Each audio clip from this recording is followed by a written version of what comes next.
Les voy a compartir pantalla, chicos.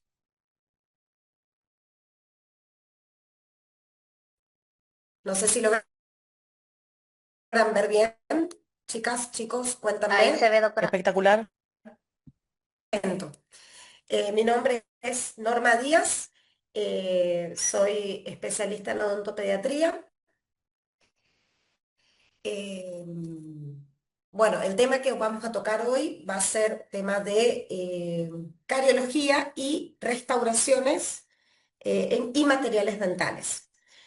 En primer lugar, bueno, les voy a pedir disculpas o voy a avisar porque justamente estoy con un cuadro respiratorio que me va a obligar a interrumpir cada tanto para tomar un vasito de agua porque estoy con mucha tos. Así que cualquier cosa, o mismo si voy muy rápido, si por ahí mis explicaciones son más rápidas de lo que uno piensa, por favor me lo hace saber, me avisa, entonces ahí continuamos. Dicho esta presentación, vamos a pasar de lleno a lo que es tratamientos restauradores, básicamente tienen como premisa restaurar la función, ya sea la pérdida de función, se fue una pérdida de naturaleza infecciosa por anomalías, que ciertas anomalías de estructura pueden llevarnos a perder la función de una pieza dentaria temporaria, o también ante un suceso inesperado o un suceso que se produce en forma introspectiva, como es un traumatismo, que nos obliga a restaurar la función, por lo tanto, tenemos que someter a la pieza a un tratamiento restaurador. Esas son las diferentes alternativas que tenemos para justamente restaurar la función de las piezas dentarias. ¿Me escuchan bien? Sí, doctora. Te escucha bien, Normi. Perfecto, perfecto. Hola, amiga, gracias.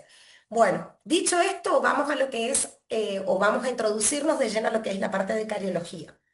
La cariología como disciplina estudia, es una disciplina científica que estudia lo que es el desarrollo, diagnóstico, prevención y tratamientos de la caries dental. Se enfoca principalmente en todo lo que tenga que ver la interrelación de los fluidos orales, los depósitos bacterianos y la dieta ingerida, especialmente o haciendo foco en lo que son los carbohidratos fermentables. Además, esta disciplina abarca actualmente conceptos actualizados sobre la evaluación de riesgo y el manejo de las lesiones. Vamos a tener en cuenta que la caries dental, al ser una enfermedad infecciosa, es una enfermedad dinámica que hoy en día sabemos que se produce por un deterioro, o mejor dicho, por un desbalance entre los componentes protectores que posee nuestro huésped, que es nuestra pieza dentaria, nuestro paciente, y todos relacionados con la dieta, relacionados con los hábitos, en donde este desbalance que inicialmente comienza a nivel molecular se traduce luego como una pérdida o como un desequilibrio tisular, que es lo que vemos en la clínica, ¿sí?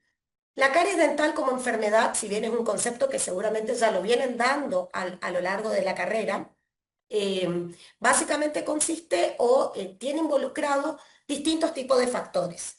Los fluidos orales, saliva, el fluido del biofilm dental. Vieron que en la historia clínica que utilizamos normalmente con nuestros pacientes, evaluamos lo que es la calidad de saliva. Esta saliva se puede ver afectada por distintas cosas.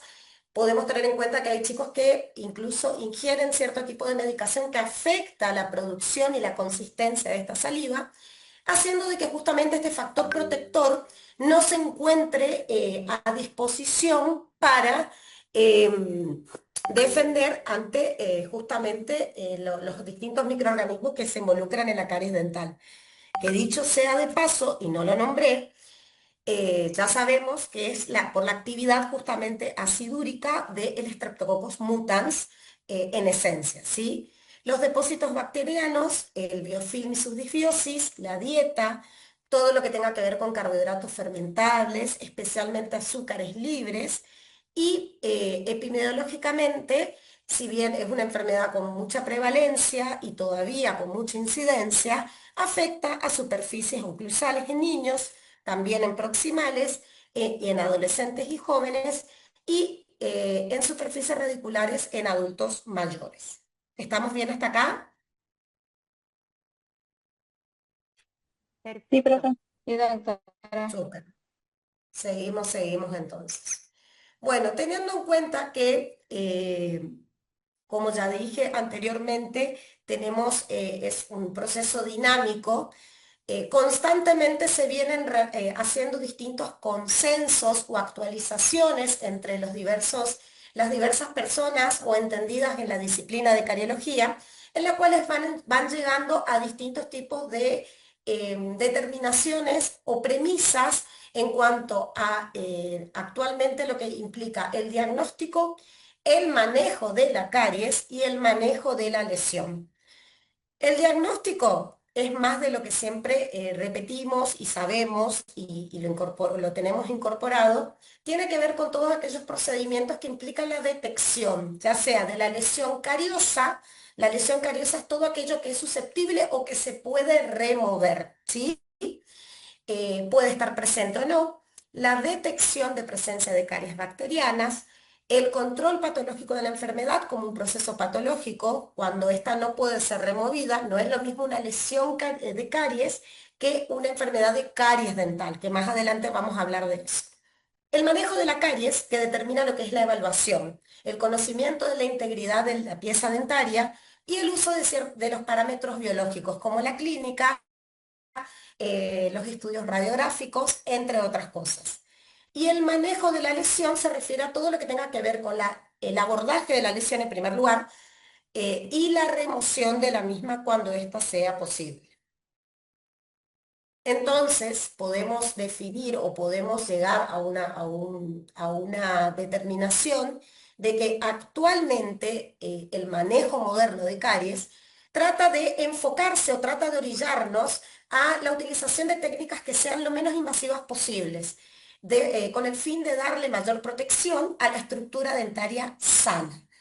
Todas las técnicas conservadoras son necesarias desde que iniciamos el tratamiento con el paciente, por eso ven nuestra insistencia en la clínica, con la historia clínica, con lo que es el plan preventivo básico y el establecimiento del plan de tratamiento hasta darle de alta al paciente. Tenemos que tener en cuenta que estas técnicas conservadoras son necesarias.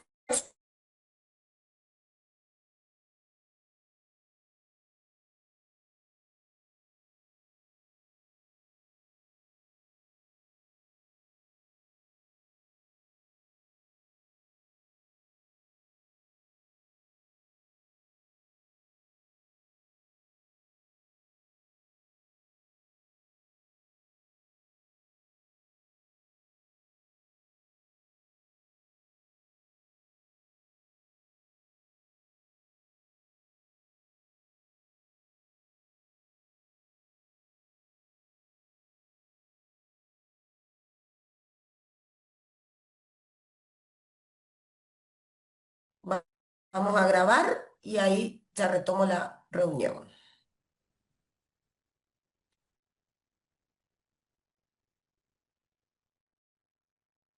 Perfecto. Justo me daba otro invitado, entonces no podía grabar.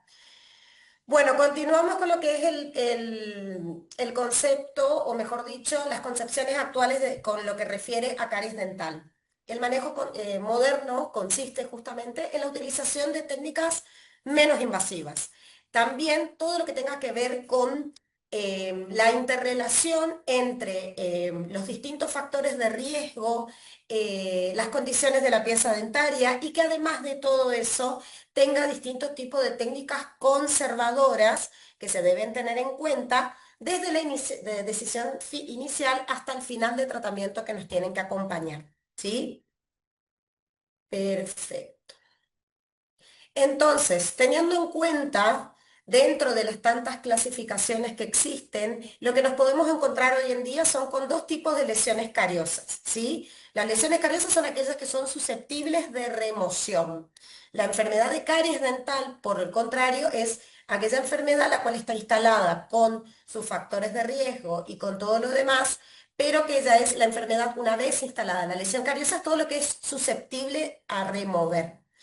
Teniendo en cuenta esto, tenemos dos grupos grandes de lesiones cariosas. Ahí está mal escrito, en realidad es lesión cariosa activa y lesión cariosa inactiva, esto acorde a la literatura actualizada con respecto al tema, en las cuales tenemos una lesión de caries activa, que son aquellas cuyas lesiones están en un proceso de desmineralización, es decir, que hay un deterioro o se produce justamente este desbalance que hablábamos al principio de factores protectores y factores de riesgo sumado a una dieta alta en carbohidratos. Se produce este desbalance que se traduce justamente en esto, en un proceso de desmineralización que provoca el deterioro de las piezas dentarias, se pueden encontrar cavitadas, ya sea en la superficie adamantina o también en la dentina. Las caries inactivas son aquellos procesos de caries los cuales han dejado de progresar.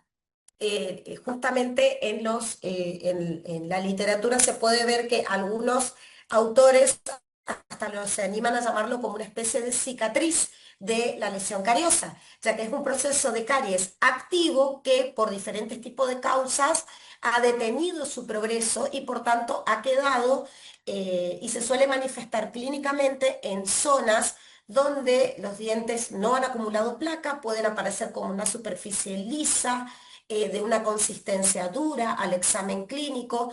No suelen requerir intervenciones quirúrgicas, pero sí un seguimiento con medidas básicas preventivas, ya sea un asesoramiento dietario, perdón, la utilización de pastas dentarias floradas en forma ambulatoria o bien topicaciones con flúor en el consultorio. ¿Hasta ahí me siguen? ¿Está todo bien? Sí, doctora. Sí, Perfecto, doctora. Sí, muy doctora. bien. Tenemos las características desde el punto de vista clínico de ambas lesiones, de la caries activa e inactiva, que podemos encontrar lesiones de superficie blanda o amarillenta en cuanto a apariencia, que generalmente pueden aparecer cubiertas de placa bacteriana. Generalmente estas se encuentran en zonas de estancamiento de placa, llámese en zonas proximales, en fosas y fisuras, muy cercanos al margen gingival y la superficie proximal, incluso debajo del punto de contacto. Generalmente la sensación al tacto es una sensación de remoción mucho más fácil, es una consistencia suave, algunos autores le llaman cremosa también, que sale o que se remueve sin hacer mucho esfuerzo. Cuando estamos ante una lesión que corresponde a una lesión cariosa inactiva, vamos a encontrarnos con una superficie más dura, lisa, brillante, blanquecina. No suele haber placa ni sangrado en el margen gingival, ¿sí? Y generalmente suelen ser lisas y brillantes en sensación al tacto. Pueden presentar una leve dificultad en el momento de la remoción. Siempre estamos hablando cuando hablamos de remoción en forma manual, ¿sí? Con cucharillas o excavadores. Seguimos. Estas, vamos a ver que hoy en día, incluso a ustedes le habrá sucedido en la búsqueda de sus pacientes integrales, la aparición o van a encontrarse muchas veces con estos cuadros en niños muy chicos que corresponde a lo que se llama caries de infancia temprana, ¿sí? Es una nueva forma de definir un patrón de enfermedad de caries en niños muy pequeños, los cuales afecta principalmente las piezas dentarias anteriores de la dentición primaria, ¿sí? En tiempos anteriores se la ha denominado como caries de biberón, pero luego, con distintas investigaciones, nuevamente repito que esto es dinámico, entonces actualmente se van haciendo consensos y actualizaciones al respecto, las cuales han asociado que este tipo de caries no solo está asociado al consumo de biberón, no solo con leche o leche de fórmula o soluciones que sean artificiales o azucaradas, sino que también va a ir asociado a la toma de lactancia materna a libre demanda, puede ir asociado también al uso de distintos tipos de aditamentos o biberones o vasos que vengan acompañados de chupones con algún tipo de endulzante que provoquen justamente este contacto continuo con las piezas dentarias, este desbalance y por lo tanto se instale este tipo de enfermedad que es muy destructiva, es dolorosa e incluso afecta la calidad de vida de los niños, muy niños, llevándola a tener dificultades para comer, para hablar, entre otras cosas. Y ni hablar de los cuadros incluso dolorosos que pueden desencadenar, ¿sí? Muy bien. Teniendo en cuenta los métodos de detección de las lesiones cariosas, vamos a ver de que el diagnóstico se va a llevar a cabo, el diagnóstico clínico, a través de distintos métodos visuales. También se tiene en cuenta la consistencia, como hablamos previamente de los procesos de caries activa e inactiva, la pigmentación de la misma, em, lo que es la detección clínica táctil, cuando utilizamos, por ejemplo, excavadores para ver cómo se encuentra el piso, cómo se encuentra el fondo de la lesión, y justamente la dureza del piso que nos va a dar que nos va a dar justamente una cierta pauta para ver a futuro qué tipo de material restaurador nosotros podemos pensar justamente para rehabilitar a nuestro paciente en forma integral. Vemos que incluso en los dientes primarios, los procesos de caries se inician a nivel proximal. A veces tiene que ver mucho con los puntos de contacto que se encuentran muy próximos entre sí, por lo tanto favorece la acumulación de placa y así se producen esas lesiones cariosas a nivel de los contactos interproximales que suelen ser incluso a veces difícil de abordar, pero es muy común en la dentición primaria. Previo a todo esto, hay que tener en cuenta que antes, cuando se enseñaba cardiología en el currículum de muchas universidades, también se tenía en cuenta lo que era la detección de caries utilizando métodos colorimétricos. Por eso hago esta salvedad de las consideraciones histológicas de las piezas dentarias temporarias, en las cuales justamente los métodos colorimétricos, como por ejemplo la utilización de detectores de caries, no son específicos o no son recomendados en la dentición primaria justamente por los distintos espesores y por la falta de especificidad que presentan debido a la matriz orgánica que presentan las piezas dentarias temporarias. Al tener mayor componente orgánico, no son realmente específicos para la utilización de detectores de caries en estos casos, ¿sí? Entonces, al haber esta matriz, básicamente no se justifica o no se debe utilizar en las piezas dentarias temporarias por este motivo, ¿sí?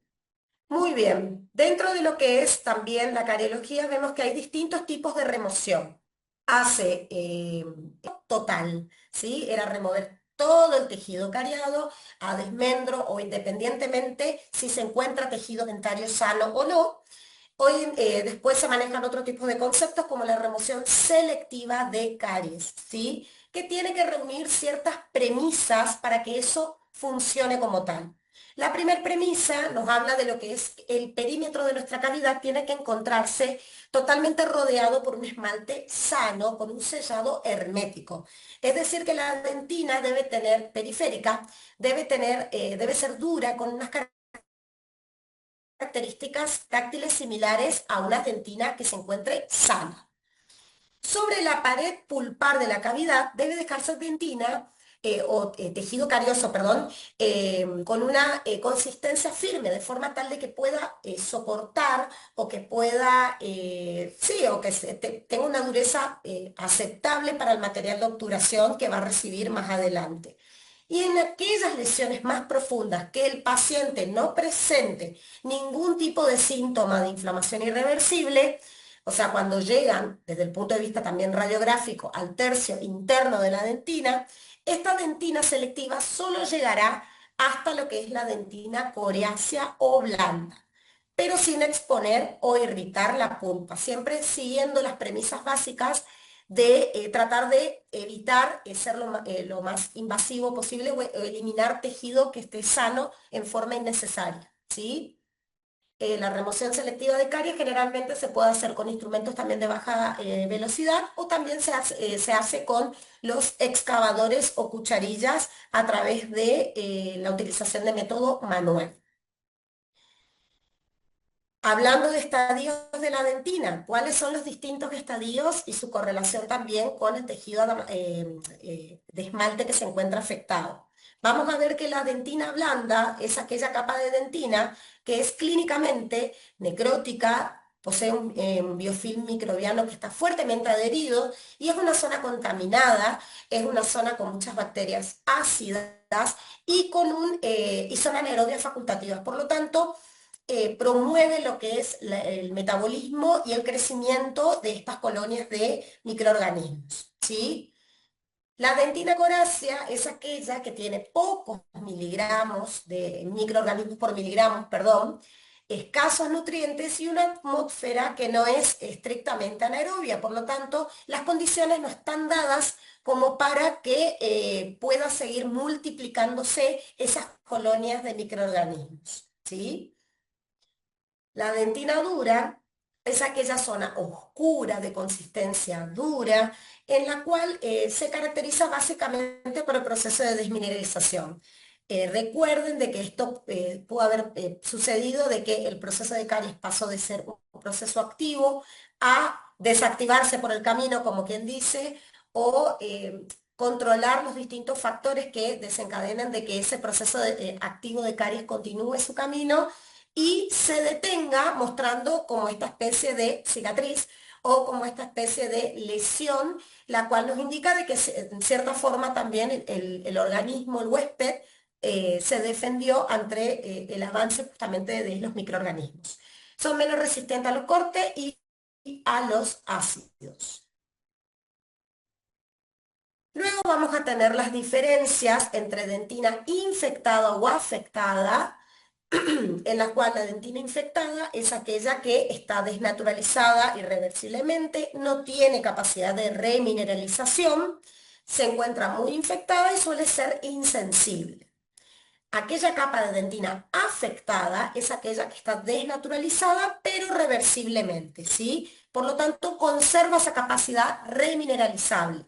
Está poco infectada y suele ser sensible y muy vital. Los que hablamos recién son parámetros clínicos que siempre tienen que ir correlacionados con un estudio radiográfico. Lo que vemos ahí es un ejemplo de las radiografías by Wind, que a más de uno le dio dolor de cabeza en la clínica, que nos sirve justamente para examinar el tipo, la localización, la profundidad de estas lesiones, ¿sí? Y sobre todo, como hablamos más temprano a nivel proximal, que son las zonas donde justamente se dificulta lo que es el proceso de cepillado en los chicos, en los menores, y que además por las condiciones anatómicas permite la aglomeración de placa bacteriana y consiguiente aparición de caries, siempre y cuando los factores lo permitan.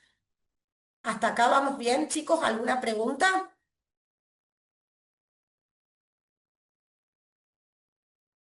Bien, profe. Sí, doctora. Ah, bueno, perfecto. Muy bien. Independientemente qué tipo de o cualquier procedimiento que nosotros hagamos, siempre tenemos que realizarlo con aislamiento. Recuerden que siempre vamos a tener lo que es el aislamiento absoluto, el aislamiento relativo, siempre con torundas de algodón, con suctor. Estos aditamentos que les muestro acá son abrebocas, que en el comercio lo van a encontrar en distintos tamaños, que le permiten, es un bloque de mordida que justamente le permite al paciente mantener la boca abierta durante el procedimiento y evitar justamente la contaminación en el caso que nosotros realicemos una restauración. Muy bien, teniendo en cuenta lo que dijimos anteriormente, vamos a meternos de lleno en lo que es el manejo preventivo de la caries, ¿sí? Van a escuchar con mucha insistencia que en odontopediatría la premisa es la prevención, ¿sí? Obviamente que las terapéuticas son tomadas una vez de que la lesión existe y de que ustedes de hecho lo van a hacer en la clínica cuando rehabiliten a sus pacientes, pero el manejo preventivo de la caries es importante porque una vez restaurado,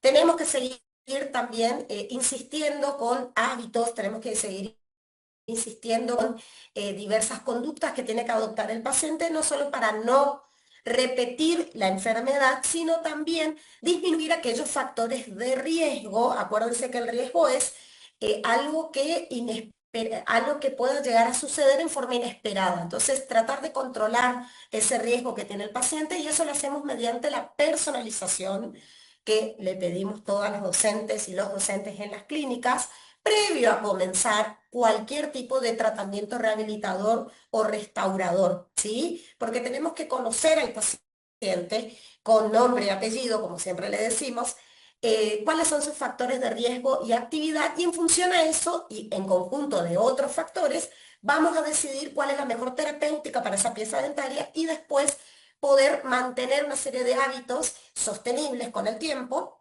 para que el chico no desarrolle más la enfermedad, ¿sí? Se personaliza el paciente, entonces funciona el riesgo y actividad, se realiza el plan de tratamiento donde decidimos qué hacer y podemos tomar distintos tipos de medidas terapéuticas transversalmente a todo esto que estamos haciendo, como barniz florado, en forma ambulatoria pidiéndole al paciente que se cepille con pastas de proporciones, como ya le han hablado anteriormente, 1100 a 1500 partes por millón de flúor y demás. ¿Sí? Dentro de lo que es la cariología, también tenemos un concepto que seguramente muchos lo habrán escuchado, que es la odontología mínimamente invasiva, ¿sí? Que son todos aquellos tratamientos menos agresivos que nos permitan justamente devolver estética, función a las piezas dentarias de una forma respetuosa. Una práctica clínica que justamente trata de no invadir a los tejidos. Teniendo en cuenta que cuando se estudiaba anteriormente la clasificación la clasificación de caries y los distintos tipos de preparaciones que se tenían a partir de las investigaciones del doctor Black, donde había preparaciones, las cuales habían preparaciones con extensiones preventivas, en donde se dañaba o incluso se tenía en cuenta tejido dentario sano para preparar una pieza dentaria para soportar, por ejemplo, una amalgama que nosotros utilizábamos. Em, Teniendo en cuenta todo esto, el doctor Beckett lo introdujo hace un par de años atrás en este concepto que seguramente ya lo habrán escuchado y por lo tanto es bueno recordarle teniendo en cuenta también el destinatario de estas técnicas que son niños en los cuales justamente cuanto menos invasivo y menores tiempos operativos también nos lleve mejor, ¿sí?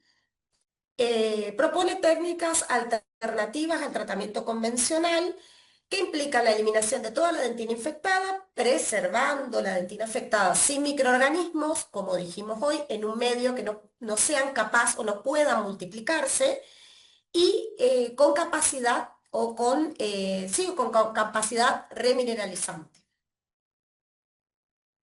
Estas son recomendaciones o premisas de la Asociación Internacional de Odontología Pediátrica, la cual nos invita a hacer lo que es la parte de odontología mínimamente invasiva bajo ciertas premisas que nos orienten a realizar esta práctica, ¿sí? Todas estas prácticas deben complementarse, como ya dijimos anteriormente, con técnicas preventivas que nos permiten una exposición tópica del flúor, también utilizar selladores, fosas y fisuras. El uso del fluoruro de amino de plata, que es el componente principal de los cariostáticos, es eficaz para detener lesiones de caries cavitadas. Todas estas recomendaciones están basadas en la evidencia y también en el diagnóstico. Recuerden que el cariostático no se puede utilizar en cualquier lesión de caries tampoco. Por eso es exhaustivo y es imperativo que hagamos un buen diagnóstico, una buena anamnesis del paciente y tener en cuenta el plan preventivo básico y demás antes de realizarlo. Los enfoques mínimamente invasivos, como los métodos de infiltración, son eficaces para el tratamiento de caries dentinarias proximales no cavitadas y cuando sean necesarias, las intervenciones quirúrgicas deben hacer énfasis en diseño de cavidades mínimas. La eliminación de esta dentina siempre tiene que ser de carácter conservador, ¿sí? y toda aquella dentina cariada que se aproxima a la pulpa y los materiales adhesivos para restaurar la forma y la función. Estas son las recomendaciones, les dejo abajo donde pueden acceder para poder interiorizarse más con respecto a este tema, ¿sí? Estos son hechos por consensos de numerosos profesionales y también con mucha evidencia con respecto a esto.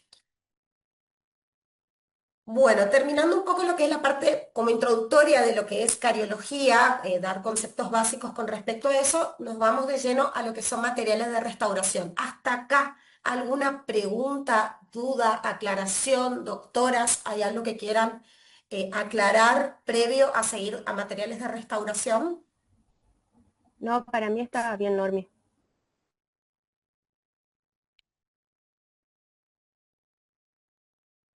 Bueno, seguimos, continuamos entonces. Muy bien. Materiales de restauración. No hace falta aclarar mucho en cuanto a lo que son los materiales. Ustedes ya saben que son materiales que lo vienen viendo a lo largo de toda la carrera. Sí, lo que vamos a ver acá es que la decisión terapéutica de utilizar un material para restauración, que va a tener distintos fines, va a depender de numerosos factores. ¿Sí? En primer lugar, de la edad del paciente, de la alternativa restauradora. Vamos a ver de que no vamos a usar los mismos materiales en niños muy chicos y en niños con más capacidad de colaboración, un poco más grandes, y que incluso podemos tener, que más adelante vamos a hablar de lo que son las restauraciones intermedias, podemos tener etapas en las cuales hacemos un tipo de restauración con un cierto material y luego esperar y mechando un poco o relacionando un poco con la parte de psicología también, esperar justamente que preste más colaboración el paciente como para decidir qué otro tipo de material podemos usar con ellos. La conducta del niño, otro determinante también. El riesgo de caries, que es volver a lo mismo, la personalización del paciente y ver el riesgo y la actividad y en función a eso seleccionar un mejor material. Y algo que también sea, que perdure o que sea sostenible en el tiempo, ¿sí? El tamaño de la lesión, vamos a ver que hay ciertas lesiones que no pueden restaurarse solamente colocando una resina o un ionómero, va a requerir otro tipo de restauración como las coronas, que las van a ver mucho en la odontopediatría. El periodo de exfoliación de piezas, recuerden que la vida útil de la pieza dentaria temporaria es muy corta, entonces vamos a depender también mucho de del periodo de vida útil para seleccionar el material restaurador y también otro factor que es muy importante, que es la condición socioeconómica del paciente, porque muchas veces lo ideal no concuerda con la realidad. Entonces, todo eso tenemos en cuenta. A mí me gusta pensar esto como una danza de probabilidades en el momento de sentarnos delante de un paciente e imaginar qué restauración puede venir de acuerdo a la edad, depende, todos son muchos factores que se interrelacionan en el momento de seleccionar qué material de obturación utilizamos en los niños. También en todos los pacientes en general, para la vida en general, ¿sí? Las restauraciones tienen como objetivo la inactivación de una lesión, como ya hablaron previamente mis colegas, que son justamente para reducir los niveles de infección bucal, las restauraciones intermedias y la restauración definitiva. Esos son los objetivos que persiguen básicamente las restauraciones en sí. Dicho esto, tenemos distintos tipos de alternativas restauradoras en odontopediatría, ¿sí? Tenemos las inactivaciones, que podemos hacerlas ya sea con óxido de zinc reforzado o la utilización de ionómeros vítreos. Las restauraciones intermedias, que el material de selección puede ser un ionómero vítreo. Más adelante vamos a ver de qué tipo de ionómero vítreo podemos utilizar para este fin. Y las restauraciones definitivas, que van a estar a cargo de las resinas, y las coronas metálicas de acero. También me faltaron las coronas de acetato que podemos utilizar también para restauración del sector anterior. Y anteriormente se utilizaban las amalgamas como restauraciones definitivas, también con muy buenos resultados. Muy bien. Las restauraciones intermedias, como ya les expliqué anteriormente, son técnicas sencillas, las cuales pues pueden ser utilizadas en reemplazo o de las técnicas convencionales. ¿A qué me refiero con esto? Se pueden utilizar en niños muy pequeños hasta que su comportamiento nos permita una restauración o una técnica mucho más compleja, ¿sí? Entonces, Eh, entonces, perdón, se puede utilizar también en pacientes con discapacidad y en piezas que se encuentren muy cerca del recambio dentario, ¿sí? Utilizamos este concepto de restauración intermedia, como su nombre lo dice justamente, hasta que estas condiciones mejoren o evolucionen para realizar una restauración definitiva o no, dependiendo de lo que necesite el paciente. Los materiales que se utilizan o el material de elección es el ionómero vitrio. Vemos que también se puede realizar la remoción del tejido cariado con instrumental de mano o también con instrumental rotatorio de baja velocidad. Como repaso que ya se dio anteriormente, pero siempre es bueno recordar que también tenemos el óxido de zinc reforzado, o algunos le llaman OSER, pero en realidad es la marca, que también se puede utilizar como restauración intermedia también. Es un cemento dental, ya sabemos que es considerado un protector pulpo-dentinario, reúne ciertas cualidades que permiten aislar a la pulpa, que queda expuesto luego de la preparación de alguna cavidad. Tiene numerosos usos. Vamos a ver de qué, según la Asociación Dental Americana, se la puede clasificar acorde a su intención en cuatro tipos principales. En tipo uno de cementación temporal, acá vemos todas las presentaciones que responden a este tipo uno. El tipo 2 de cementación permanente, acá vemos la presentación que es en forma de polvo y líquido. Tipo 3 para restauraciones y bases temporales. Y tipo 4 como forros cavitarios. Las subclases corresponden a las formas de presentación y esto está dado por la Asociación Dental Americana y su último justamente actualización fue en el año 2023. Así que es bastante reciente esta clasificación. Vamos a ver de que, independientemente de cuál usemos, tenemos que el cemento está, el reforzado que solemos usar en la clínica, está compuesto por un polvo y por un líquido. El polvo contiene óxido de zinc, polimetacrilato de metilo, acetato de zinc y el líquido está compuesto por el eugenol, que es un derivado del aceite de clavo de olor. Siempre para su manipulación utilizamos una loseta de vidrio y una espátula, ¿sí? Vamos a ver de qué cuando realizamos el espatulado incluso tiene una leve, hay que hacer la incorporación obviamente del polvo al líquido, vamos a ver que se desencadena una reacción exotérmica y que eso luego va a ser llevado a la boca del paciente, ¿sí? Entonces tenemos que tener los elementos adecuados para su preparación. ¿Cuáles son las propiedades? Es un poco, voy a ir un poquito más rápido con esto porque ya lo dieron también en la parte de inactivación, ¿sí? Obviamente el eugenol le proporciona cualidades de sedante y analgésico, paliativas, es muy versátil y tiene un pH relativamente neutro, teniendo incluso una tendencia a la leve alcalinidad. Tiene distintos usos, como ya hablamos previamente, como cementación temporal, revestimiento de cavidades, bases. Se utiliza como recubrimiento pulpar. Cuando den pulpa van a ver que se lo utiliza para obturación justamente de los tratamientos pulpares. Para protección pulpodentinaria, acuérdense que aísla de la pulpa de cualquier injuria que pueda suceder a nivel externo. Y para obturaciones de carácter temporal. Bueno, las ventajas que tiene su uso, que tiene actividad antibacteriana, promueve la cicatrización rápida y el eugenol presenta a nivel de desventajas, puede llegar a interferir si se utiliza como base de resinas, por lo que no se recomienda su combinación, el uso de ambos. Y la manipulación siempre tiene que estar controlada siguiendo las instrucciones del fabricante. Esto vamos a hacer hincapié siempre. Sigan las instrucciones, por favor, del fabricante que nos permita una mejor dosificación, un mejor tiempo clínico, tiempo operatorio y también nos permita justamente aprovechar todas estas ventajas y aprovechar todas las cualidades que tiene el material para justamente ser utilizado. ¿Se También nos puede reduce, preparar en el vaso DAPEN, doctora? pero por favor, por eso la aclaración de la loseta de vidrio y la espátula de metal. Sí, sí, sí, sí. No sé, años anteriores no ha sucedido de que han preparado en vaso DAPEN, no lo hagan, por favor, se los pido. Y se ríe la doctora Brian, sí, ya saben por qué. Bueno, ¿alguna duda con respecto, porque fui muy rápido porque ya lo habían dado, ¿alguna duda con respecto al cemento de óxido de zinc reforzado?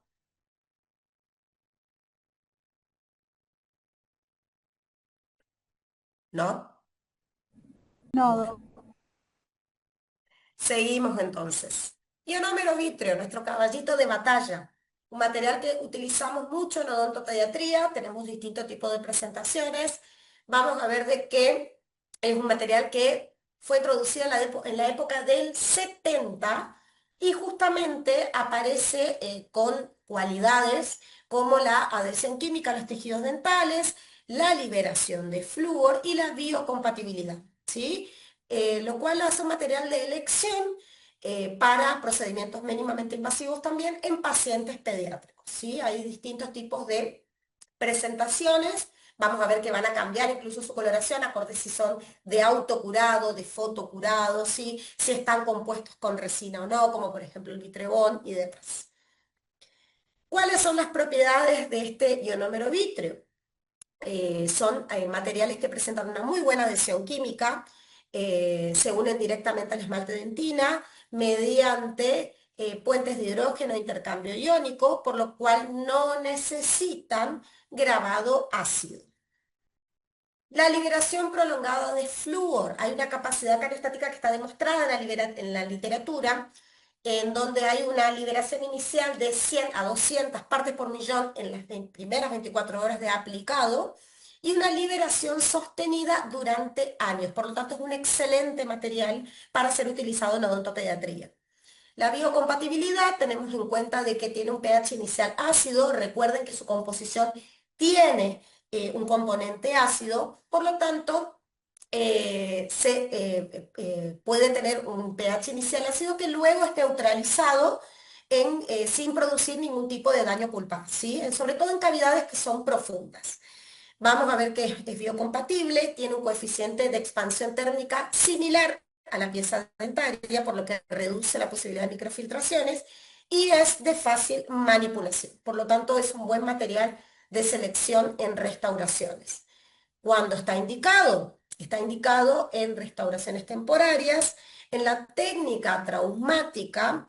Vamos a hablar más adelante de lo que es la técnica atraumática, en qué consiste cavidades clase 1, clase 2, pequeñas, clase 3 y clase 5, y en pacientes con alto riesgo de caries. Estas son las indicaciones del cemento de ionómero vítreo. ¿Cuáles son las aplicaciones clínicas? Como ya hablamos anteriormente, está indicado en restauraciones temporarias y también en lesiones de naturaleza que no sean infecciosas o no cariosas, eh, perdón, como abrasión y erosión también son utilizados para revertir estos cuadros. En terapia mínimamente invasiva, en el tratamiento restaurador traumático y también, como ya se habló previamente, en selladores de fosas y fisuras, en molares que se encuentren parcialmente erupcionados que no puedan justamente percibir o recibir un molar con carga o un molar, perdón, un sellador con carga o resinoso, justamente porque no se encuentra totalmente erupcionado. Otra aplicación clínica es como cementado. Vamos a ver de que en la clínica utilizamos el de restauración y también usamos el de cementado. El de cementado para bandas, la cementación de bandas para los mantenedores de espacio, las bandas sin tubo, para la cementación de estos mantenedores de espacio, para la cementación de las coronas de acero. ¿Por qué la insistencia de esto? Porque después quieren cementar coronas de acero con fosfato de zinc y no. Nosotros le recomendamos, les decimos que utilicen un cemento de ionómero vítreo justamente de cementación, porque además de todas sus cualidades, no solo eso, sino que también libera flúor. Como material de obturación vamos a ver que tenemos los convencionales y los modificados con resina, que generalmente fueron creados con el objetivo de tener un material de mejor estética, ¿sí? Vamos a ver de que los convencionales se utilizan como restauración provisional o intermedia, como hablamos anteriormente, o también como restauración definitiva en aquellas piezas dentarias próximas a la exfoliación. Otra cosa que también decimos que se utiliza un buen cemento de ionómero vítreo de restauración, incluso puede actuar como una restauración definitiva sin necesidad de pasar a una resina, ¿sí? Los ionómeros modificados con resina tenemos que en cuenta que en restauraciones estrechas, profundas o con poca accesibilidad a la luz de polimerización, los ionómeros modificados con resina pueden asegurar una buena polimerización del material porque poseen un sistema de triple fraguado. Como base cavitaria, vamos a ver de que acá en este caso se utilizan muchas veces los ionómeros modificados con resina porque justamente tienen una buena capacidad de adhesión. Generalmente los convencionales no están tan indicados para el caso de base cavitaria porque justamente su coeficiente de contracción es mayor que el de la resina y por lo tanto no actúa bien como base cavitaria. Y puede dar lugar a la microfiltración, ¿sí? En este caso, como base cavitaria, es recomendado aquellos que son modificados con resina.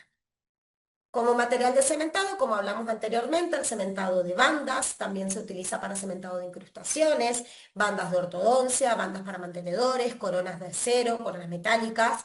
Eh, entonces se lo utiliza, a ver si acá tengo, no, se lo utiliza para este fin. Las distintos tipos de presentaciones van a ver que existen presentaciones en el mercado a nivel de polvo líquido para mezclado manual, cápsulas para vibrado mecánico que podemos encontrar también en el comercio y sistemas pasta-pasta como por ejemplo el Fujisem que viene en la presentación pasta-pasta. Polvo líquido entonces, cápsulas y pasta-pasta son las presentaciones que encontramos en el mercado para el cemento ionómero vítreo. Los cementos modificados con resinas, como ya hablamos anteriormente, son menos solubles, son menos sensibles a la humedad, son fotopolimerizables, por lo tanto quizás el tiempo de trabajo es un poco más corto que los convencionales o de auto, permite el pulido en una sola sesión y tienen una buena estabilidad dimensional. Y esto como recordatorio importante que la manipulación del ionómero siempre, siempre, siempre debe seguir las indicaciones del fabricante.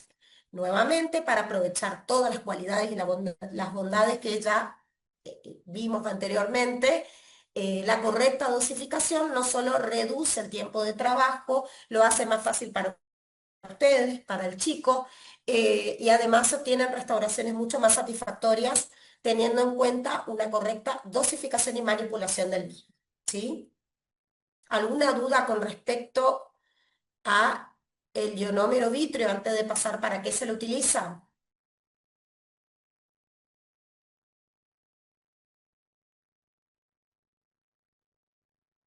No, doctora, quedó claro. ¿Quedó claro? Por las dudas, hábleme, dígame si hablo rápido, es un problema que tengo desde siempre.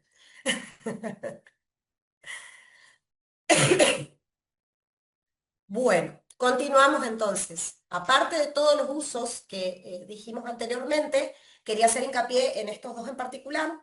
Tenemos la técnica de restauración atraumática, que es una técnica sencilla, de fácil realización, en pacientes niños fundamental porque reduce el gran componente de ansiedad y miedo que gozan nuestros pacientes pediátricos.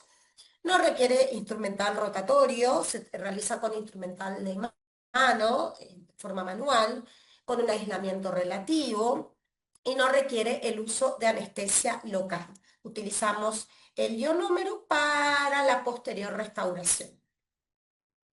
También lo utilizamos en recubrimientos pulpares directos, ¿sí? Los recubrimientos pulpares, indirecto, perdón, en directo, que nos sirve para remover parcialmente la dentina cariada mediante la utilización de instrumental de mano y luego restauramos con un ionómero vítreo, también puede ser con otro material biocompatible, pero se utiliza mucho el ionómero vítreo para un recubrimiento pulpar indirecto.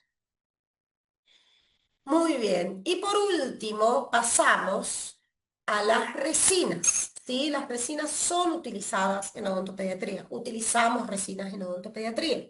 Es un material de elección para restauración cuando se requiere estética, en restauraciones de carácter definitivo. Tiene buenas propiedades mecánicas, obviamente que acorde a la composición, a qué tipo de resina podemos seleccionar, vemos la utilidad y vemos en los sectores que lo podemos aplicar. Tiene buenos resultados estéticos y funcionales. Y vamos a ver de que acá, por ejemplo, en esta foto vemos que también podemos utilizar, se lo puede utilizar obviamente en distintos tipos de restauraciones, y acá vemos que está como relleno de coronas de acetato para restauraciones en el sector anterior. Utilizamos resinas, rellenamos las coronas de acetato y realizamos la restauración del sector anterior en forma completa, ¿sí? Eso es otro de los grandes usos que tiene, otra de las grandes ventajas que nos brindan las resinas en odontopediatría. Acá viene una cuestión importante, hablamos de lo que es el procedimiento de grabado ácido.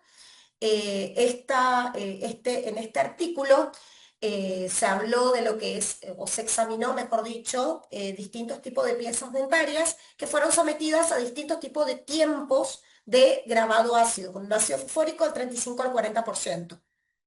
El trabajo de investigación dio como resultado de que el grabado ácido oscila en dientes temporarios. Recuerden por favor la histología de nuestra pieza temporaria con mayor matriz orgánica.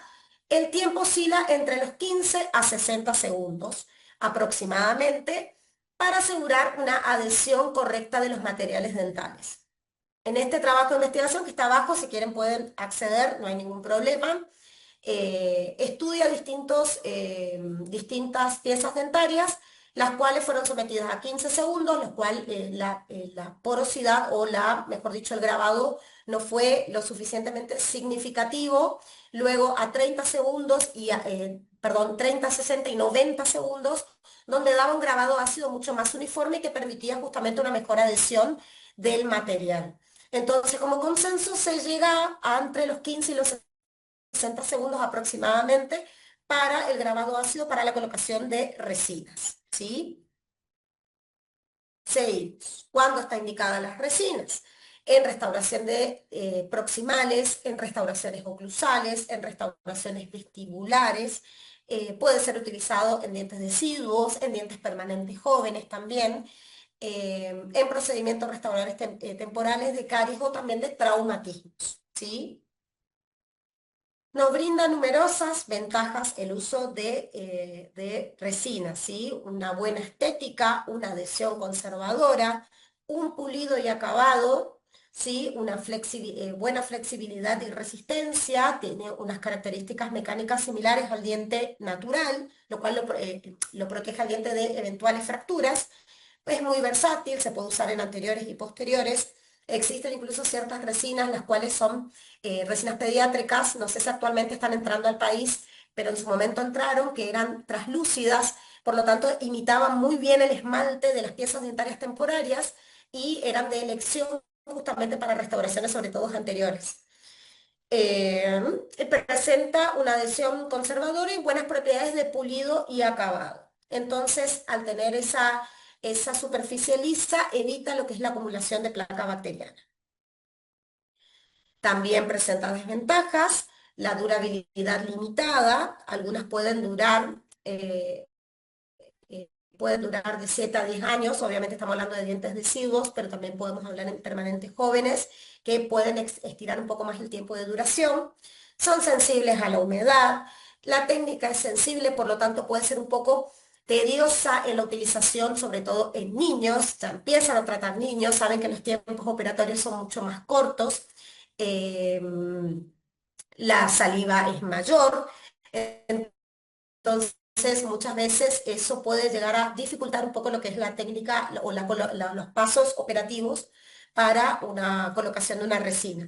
Y algunas pérdidas se puede dar también la técnica sensible. También otro factor en desventaja es el costo. Obviamente no se va a comparar el costo de una resina con otro tipo de material y con el tiempo algunas pueden perder el brillo. Bueno, llegando casi al final, nuevamente yo creo que es fundamental tener en cuenta distintos tipos de factores en el momento de decidir el tratamiento restaurador. En primer lugar, tenemos que tener en cuenta qué objetivo perseguimos con con las restauraciones, ¿sí? Acuérdense que hablamos de, puede ser una inactivación, puede ser un tratamiento restaurador intermedio, un tratamiento restaurador definitivo. Eso no solo tampoco nos va a dar el tipo de material, sino también el riesgo y actividad de caries, la edad, la colaboración del paciente, las ventajas y desventajas de la técnica a aplicar. Tengan en cuenta que si tenemos un niño muy chico, no podemos utilizar una resina, dado a la sensibilidad de la técnica, por lo tanto no vamos a poder utilizarla. El costo del tratamiento, la condición socioeconómica, también lo que tenga que ver con la profundidad de la lesión, entre otros asuntos. Y si bien no existe el material perfecto, pero sí con nuestra personalización podemos llegar a uno que pueda responder mejor a la calidad de vida de nuestro paciente y a devolverle la estética, la función y la estética que se ha perdido, en este caso por proceso de caries. Todo paciente, acuérdense, que sea sometido a restauraciones debe ser controlado. No es colocarle una restauración y que el paciente luego desaparezca porque ustedes saben que esto es un seguimiento, no es lo mismo que la pieza dentaria permanente, perdón, no es lo mismo que la pieza dentaria así, natural. Entonces, teniendo en cuenta todos los factores de riesgo y demás, debemos hacerle un seguimiento a nuestro paciente una vez colocadas las restauraciones para asegurarnos el éxito. Así que bueno, chicos, estoy abierta a las preguntas que surjan, dudas.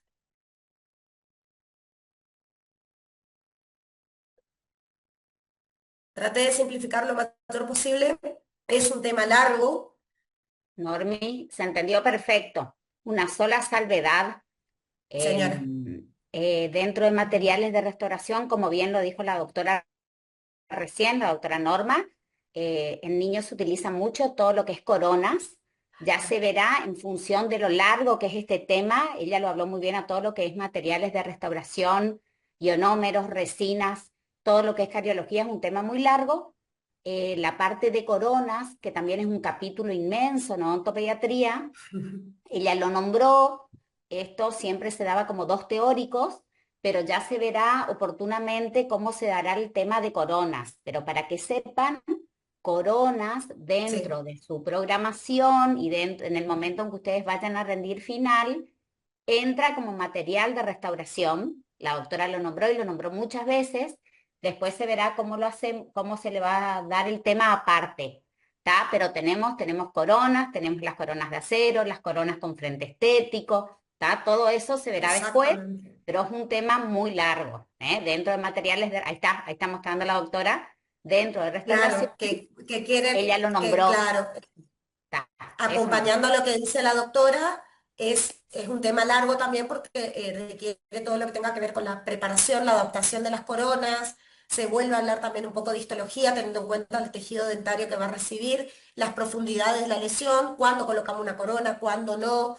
Es un tema extenso, sí. Pero sepan que está y que se le va a preguntar. Exacto, esa es la salvedad. Seguramente se verá antes de pulpa, vemos, porque las coronas siempre van después de todo tratamiento pulpar. Pero la Claro. doctora lo nombró muy bien cuando arrancó el tema, para que sepan que está. Porque entonces cuando se toma en un final, coronas de acero forma parte del material de restauración. Doctora, faltaría la bibliografía. La bibliografía no la puse como bibliografía en sí, fui dejando todos los articulitos acá, las citas, Ujú. para que vayan sacando acá de los consensos y ahí está toda la bibliografía. Bueno, muy bien. Sí, aparte de que este tema Incluso, cambió bastante, incluso chicos. claro, Eh, incluso este artículo que justamente es muy interesante de la doctora Basso, que reúne justamente casi todos los artículos tendientes a cariología. Es muy interesante con todos los conceptos actualizados. Les recomiendo ampliamente que lo lean, una lectura muy sencilla y justamente hace una mirada a lo que fue la cariología antes y lo que es la cariología ahora con estas nuevas, con las nuevas concepciones y las nuevas técnicas a donde van Podemos dirigidas. subirle en el aula después Sí, sí, sí, ni un el problema. link de enlace, entonces ellos entran porque es un capítulo de una revista, es un tema de una revista, así que se puede subir Sí, está sí, sí, de la accesible. revista, de la asociación, de la RAOA, de la Asociación Odontológica. Exactamente. Doc, disculpe, ¿y el Power este nos podría pasar?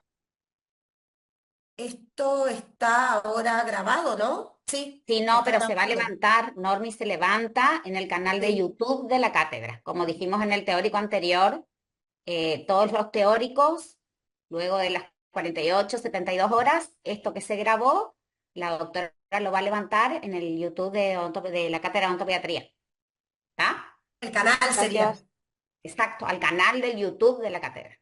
Así es. Doctora, tengo una duda. Inmediatamente después del tratamiento pulpar se le coloca la corona. ¿Cómo? Perdón, no te escuché. Después, inmediatamente de que se hace el tratamiento pulpar, ahí se coloca la corona.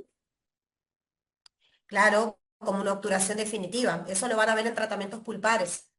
Pero lo que hoy que también agregó la doctora es que las coronas no solo se usan para tratamientos pulpares, sino también es una alternativa restauradora, ¿sí? Solo que acá no se trató en profundidad, se las nombró porque justamente es un tema muy largo, el cual seguramente lo desarrollarán después.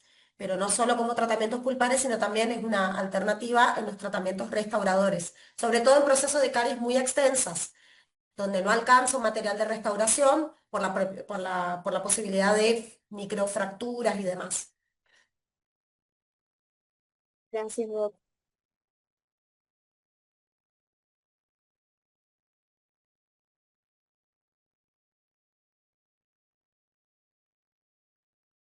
Bueno, creo que estamos, chicas, chicos, chicuelos.